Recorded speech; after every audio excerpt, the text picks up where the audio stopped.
ট্রাম্পকে ডিরেক্ট যুদ্ধের পাল্টা ওয়ার্নিং দিলেন ভ্লাদিমির পুতিন। রাশিয়ার এক ধমকে থমকে যাবে আমেরিকা নাকি উল্টো? কেন আচমকা গোপন যুদ্ধ জাহাজের সংখ্যা প্রকাশ্যে আনল রাশিয়া? ট্রাম্পের হুঁশিয়ারিকে মস্কো যে ভয় পায় না তা প্রমাণিত। ভারতকে নিয়ে জোর বাগযুদ্ধ রাশিয়া ও আমেরিকার মধ্যে। ট্রাম্প যা বলেছিল তারপর রাশিয়া একেবারে চুপ করে থাকলো না। রাশিয়া যেন তেড়ে এলো ট্রাম্পের দিকে, সরাসরি যুদ্ধের হুঁশিয়ারি। এবার জলপথে আমেরিকার দুই রণতরীকে রুখতে যথেষ্ট সংখ্যক পরমাণু অস্ত্রবাহী ডুবোজাহাজ রয়েছে রাশিয়ার।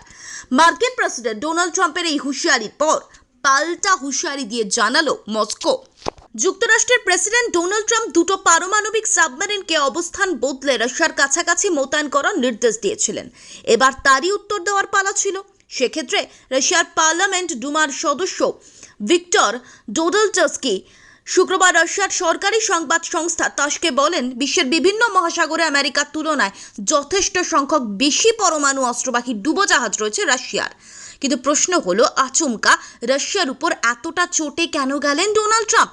নেপথ্যে কি ভারতের থেকে তেল কেনার ইকুয়েশন?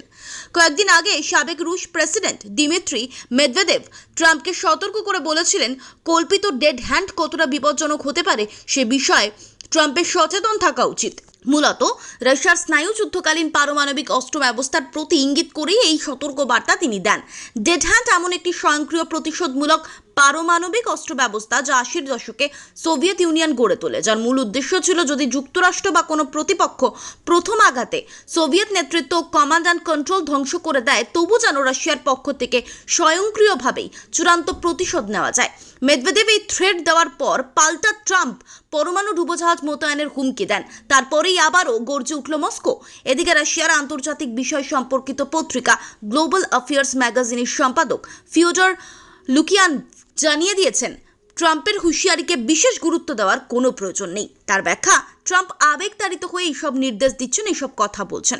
আমেরিকার তুলনায় রণতরীর সংখ্যায় রাশিয়া যে এগিয়ে সে কথা জানিয়েও রুশ আইনসভার সদস্য দুই দেশের বোঝাপড়ার কথাই বলেছেন। তার কথায় রাশিয়া এবং আমেরিকার মধ্যে একটা মৌলিক বোঝাপড়া হওয়া দরকার। সেটা হলে গোটা বিশ্বে শান্তি থাকবে এবং তৃতীয় বিশ্বযুদ্ধ শুরু হওয়া নিয়ে গুঞ্জন বন্ধ হবে। এবার দেখার এই বাকযুদ্ধ আদতে কবে থামে। Bureau report, Bengal live.